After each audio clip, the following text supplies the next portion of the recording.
Hi friends, ಎಲ್ಲರಿಗೂ ನಮಸ್ಕಾರ. ಈ ಒಂದು ವಿಡಿಯೋದಲ್ಲಿ ಅಂಗನವಾಡಿ ಟೀಚರ್ ನಂತರ ಅಂಗನವಾಡಿ ಹೆಲ್ಪರ್ ಹುದ್ದೆಗೆ ಯಾವ ಜಿಲ್ಲೆಯಲ್ಲಿ ಎಷ್ಟು ಹುದ್ದೆಗಳು ಖಾಲಿ ಇದೆ, ಯಾವತ್ತು ಕೊನೆಯ ದಿನಾಂಕ, ಅರ್ಜಿ ಸಲ್ಲಿಸಬೇಕಾದ್ರೆ ಏನೆಲ್ಲ ದಾಖಲಾತಿಗಳು ಬೇಕು ಮುಂತಾದ ವಿಷಯದ ಬಗ್ಗೆ ಸಂಪೂರ್ಣವಾದ ಮಾಹಿತಿಯನ್ನು ಕೊಡ್ತೀನಿ ಸ್ನೇಹಿತರೆ. ಹಾಗಾಗಿ ವಿಡಿಯೋವನ್ನು ಪೂರ್ತಿಯಾಗಿ ನೋಡಿ.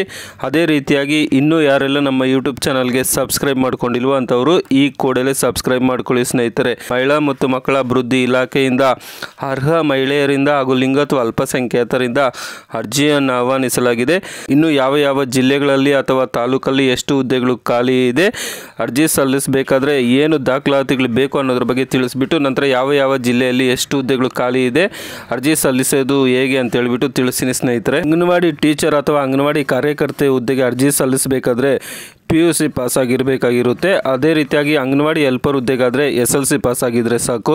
ಇನ್ನು ಈ ಒಂದು ಅಂಗನವಾಡಿ ಟೀಚರ್ ಅಥವಾ ಹೆಲ್ಪರ್ ಹುದ್ದೆಗೆ ಅರ್ಜಿ ಸಲ್ಲಿಸಬೇಕಾದ್ರೆ 35 ವರ್ಷ ಒಳಗಡೆ ಇರಬೇಕಾಗಿರುತ್ತೆ. 18 ವರ್ಷ ಮೇಲೆ 35 ವರ್ಷ ಒಳಗಡೆ ಇರಬೇಕಾಗುತ್ತೆ. ಅದೇ ರೀತಿಯಾಗಿ ವಿಕಲಚೇತನರಿಗೆ 10 ವರ್ಷ ಸಡಿಲಿಕೆ ಇರುತ್ತೆ. ಅರ್ಜಿ ಸಲ್ಲಿಸಬೇಕಾದ್ರೆ ನಿಮ್ಮ ಹತ್ರ ಏನೆಲ್ಲ ದಾಖಲಾತಿಗಳು ಇಟ್ಕೊಂಡಿರ್ಬೇಕಪ್ಪ ಅಂತ ಅಂದರೆ, ನಿಮ್ಮದು SLC ಮಾರ್ಕ್ಸ್ ಕಾರ್ಡ್ ಬೇಕಾಗುತ್ತೆ.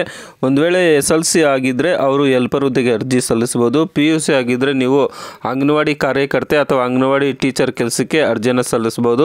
ಅದಾದಮೇಲೆ ನಿಮ್ಮ ಹತ್ರ ಮಾರ್ಕ್ಸ್ ಕಾರ್ಡ್ ನಂತರ ಅದಾದಮೇಲೆ ನಿಮ್ಮ ಹತ್ರ ವಾಸಸ್ಥಳ ದೃಢೀಕರಣ ಪತ್ರ ಬೇಕಾಗುತ್ತೆ.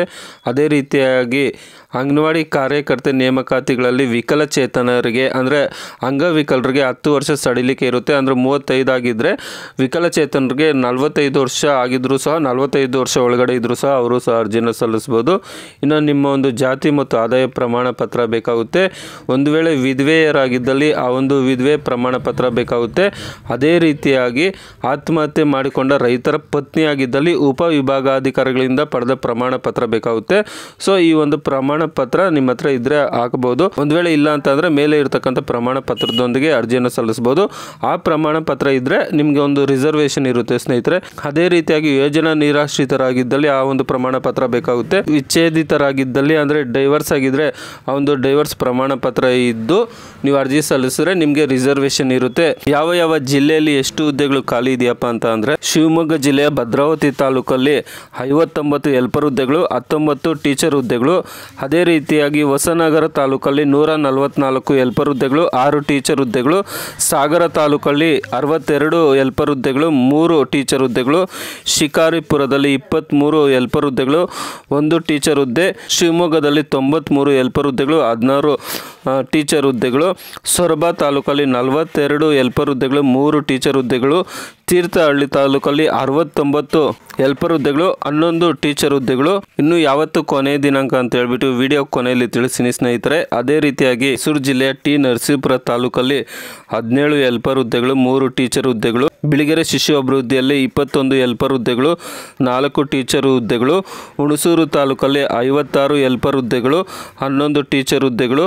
ಅದೇ ರೀತಿಯಲ್ಲಿ ಪಿರಿಯಾಪಟ್ಟಣದಲ್ಲಿ 52 ಹೆಲ್ಪರ್ ಹುದ್ದೆಗಳು, 15 ಟೀಚರ್ ಹುದ್ದೆಗಳು.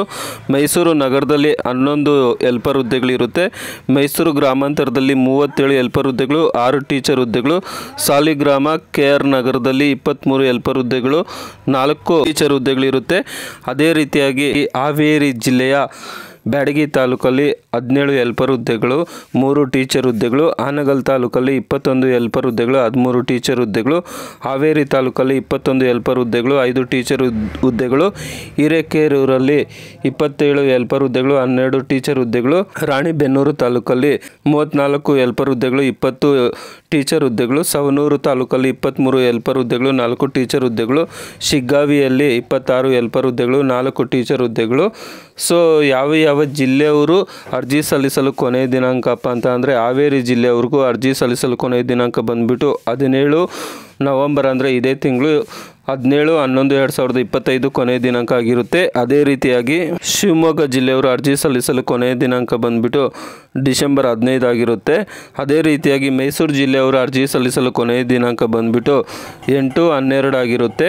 ಈ ದಿನಾಂಕದೊಳಗಡೆ ಅರ್ಜಿಯನ್ನು ಸಲ್ಲಿಸಿ ಸ್ನೇಹಿತರೆ. ಇನ್ನು ಯಾವ ರೀತಿ ಅರ್ಜಿಯನ್ನು ಸಲ್ಲಿಸಬೇಕು, ಅದೇ ರೀತಿಯಾಗಿ ಮುಂದಿನ ದಿನದಲ್ಲಿ ನೆಕ್ಸ್ಟ್ ಮಂತು ಅಥವಾ ಈ ಮಂತ್ ಎಂಡಿಂಗಲ್ಲಿ ಬೇರೆ ಜಿಲ್ಲೆಯವ್ರಿಗೂ ಸಹ ಈ ಒಂದು ಅಂಗನವಾಡಿ ಟೀಚರ್ ಹೆಲ್ಪರ್ ಹುದ್ದೆಗೆ ಅರ್ಜಿಯನ್ನು ಕರೀತಾರೆ. ಸೊ ಯಾವ ರೀತಿ ಮೊಬೈಲ್ ಮುಖಾಂತರ ಅರ್ಜಿ ಸಲ್ಲಿಸಬೇಕು, ನಂತರ ಯಾವ ಯಾವ ಜಿಲ್ಲೆಯವ್ರಿಗೆ ಯಾವಾಗ ಕರೀತಾರೆ ಅಂತ ಹೇಳ್ಬಿಟ್ಟು ನಮ್ಮ ಯೂಟ್ಯೂಬ್ ಚಾನಲಲ್ಲಿ ಮಾಹಿತಿಯನ್ನು ಕೊಡ್ತಾ ಇರ್ತೀನಿ ಸ್ನೇಹಿತರೆ. ಹಾಗಾಗಿ ತಪ್ಪದೆ ಸಬ್ಸ್ಕ್ರೈಬ್ ಮಾಡ್ಕೊಳ್ಳಿ. ಸಬ್ಸ್ಕ್ರೈಬ್ ಮಾಡ್ಕೊಂಡಾಗ ನಿಮಗೆ ನೆಕ್ಸ್ಟು ಸರ್ಕಾರದಿಂದ ಯಾವುದೇ ಹುದ್ದೆಗೆ ಅರ್ಜಿಯನ್ನು ಆಹ್ವಾನಿಸಿದಾಗ ನಾನು ವಿಡಿಯೋ ಮುಖಾಂತರ ಮಾಹಿತಿಯನ್ನು ಕೊಡ್ತೀನಿ.